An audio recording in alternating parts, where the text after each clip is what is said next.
giz pastel a óleo, ele não serve para fazer sombreamento no seu biscuit, tá? Por quê? Porque ele é tipo um giz de cera. Não sei se todos vocês conhecem giz de cera, mas o giz pastel, esse giz pastel a óleo, ele é igual a um giz de cera. E o que acontece? Quando você vai pintar com o giz de cera, ele fica aquela mancha, aquele borrocado ali na sua peça, e ele não faz o sombreamento legal. Então, se você não tem o giz pastel seco, que é esse aqui, ó, esse formato é da caixinha que eu tenho. Mas se você tiver daqueles redondinho, compridinho, também dá super, tá? O giz pastel seco é esse formato aqui. Na falta dele, você pode fazer sombreamentos com maquiagem mate sem brilho, tá? O giz pastel seco desse daqui, eu uso ele tanto seco de fato, né, que eu faço o sombreamento, quanto molhado. Mas para fazer pinturas molhadas, com giz pastel molhado, é muito específico. Por exemplo, eu vou fazer uma íris de um olho, eu vou fazer um pelinho da sobrancelha, eu vou fazer uma pinturinha na roupa, algum detalhe assim, aí eu uso o giz pastel de forma úmida. E aí, como que eu faço para umedecer ele, né? Pincel e água, normal.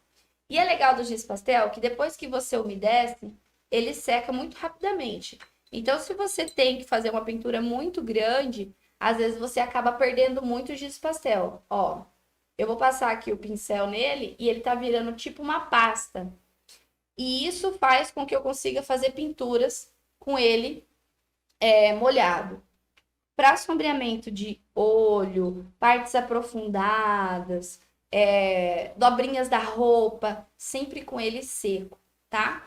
E aí tem algumas diferenças quando você vai trabalhar com ele na massa úmida, pré-modelada ali, tipo assim, acabei de modelar, tá super molhadona, ou meio sequinha. Essa aqui, tipo, eu acabei de abrir ela e ela não tá 100% seca, tá? Não tá 100% seca.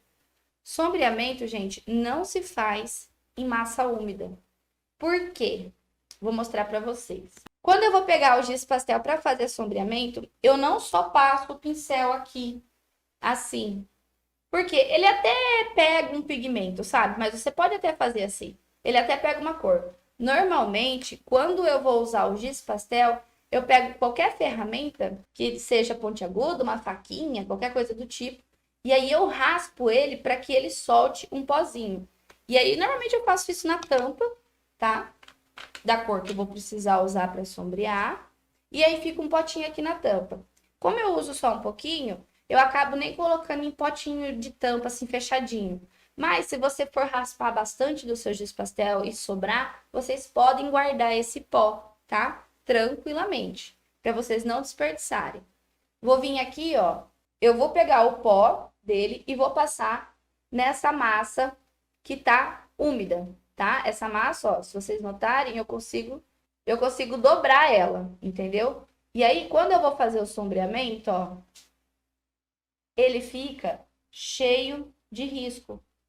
Por quê? Porque a massa tá úmida e ele marca. Eu não tô conseguindo ver muito bem o que eu tô fazendo aqui dos riscos, tá? Não vou ter formato nenhum, só quero mostrar para vocês a diferença. Ó, vou raspar mais o pincel aqui no giz pastel e vou passar. Eu não sei se vocês vão conseguir visualizar na câmera, mas ele fica cheio de marca e mancha, tá? Diferente, por exemplo, se eu pego o mesmo giz pastel e faço um sombreamento num rostinho, por exemplo. Eu vou fazer aqui na parte da bochechinha, porque eu não tô conseguindo ver os detalhezinhos, tá? Se eu faço assim um sombreamento na massa seca, ele fica bem certinho e não fica com manchas de riscado. Isso é claro, vocês também têm que se atentar naquela questão da modelagem de não deixar impressão digital, tá? Impressão digital. E aí eu vou trabalhando o sombreamento que eu quero da melhor forma possível. Se eu for usar esse giz pastel, pode deixar eu vou usar de novo. Se eu for usar esse giz pastel úmido, quer ver? Vou molhar ele aqui coloquei na água e umedeci ele na tampinha de novo. Se eu for usar ele molhadinho, olha como que fica a pintura, ó. Tá vendo? Eu molhei meu giz pastel e fiz uma manchinha no rosto. Dessa forma, eu não consigo fazer sombreamento. E funciona também para peça que ainda tá úmida, ó. Ele fica estilo uma aquarela, na verdade. Ele não dá o aspecto de sombreado. Um outro ponto importante de se observar numa pintura com giz pastel é o seguinte: todas as vezes que você vai pintar uma peça, você tem que pensar se você não vai deformar ela. Porque, por exemplo, se eu afundar aqui ela, ó, porque às vezes a gente tá pintando e tá raspando com força para ficar mais forte a pintura, né? Se eu afundei aqui o pincel, ó, a minha massa entortou também. E aí eu perdi o formato da modelagem. Se você tá, por exemplo, fazendo um rosto humano, isso já é um problema. Aqui, quer ver? Eu posso apertar, mesmo que ele vá manchar e não vai sombrear, porque o giz pastel tá molhado, ele não entorta. Porque esse rostinho, ó, tá super seco. Quando você vai pintar uma peça, você tem que sempre estar pensando nisso. Amor, pode mudar o foco. Rapidinho. Você sempre tem que estar pensando nisso. Vou pintar ela molhada? Então, vou usar o giz pastel molhado? Então, eu vou devagarzinho, não vou apertar o pincel, vou bem delicadamente. E isso são coisas muito específicas. Carol, qual a melhor forma de fazer sombreamento? Melhor forma de fazer sombreamento com giz pastel é a peça seca, tá? Durinha, bem tranquilinha, para você conseguir trabalhar com muito mais liberdade.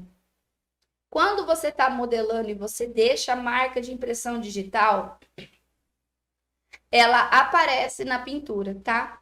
Então toma muito cuidado com isso. Agora eu vou mostrar para vocês o giz pastel óleo, tá? Esses daqui são giz pastéis a óleo. Eu comprei sem saber que não dava para usar no biscuit. Achei super baratinho. Comprei, vou comprar para eu usar e tal. Só que, gente, ele é tipo um giz de cera mesmo, total. E ele não dá para pintar o biscuit. Ó, eu vou pintar aqui como se eu fosse fazer um sombreamento, ó. E vou mostrar para vocês como que fica. É igualzinho um giz de cera, tá? Então você não tem liberdade para fazer sombra. Sempre que você for fazer sombreamento, você vai usar tintas em pó, tinta seca. Ó, é um giz de cera normal. Se eu escrever aqui na folha, quer ver? Vou mostrar para vocês na folha. Então, se vocês comprarem giz pastel óleo, vocês vão estar jogando dinheiro fora, tá? Para pintar biscuit. A não ser que vocês queiram algo parecido com giz de cera. Uma pintura parecida com giz de cera. Mas eu não indico e eu aconselho que vocês não comprem, tá? Giz pastel a óleo. Ele é esse aqui. Esse aqui que eu tô usando é da Faber-Castell. Ele é bom para as funções dele de desenho, mas para o biscuit não serve. Então, pintura a seco é giz pastel seco, tá? Para fazer sombreamento.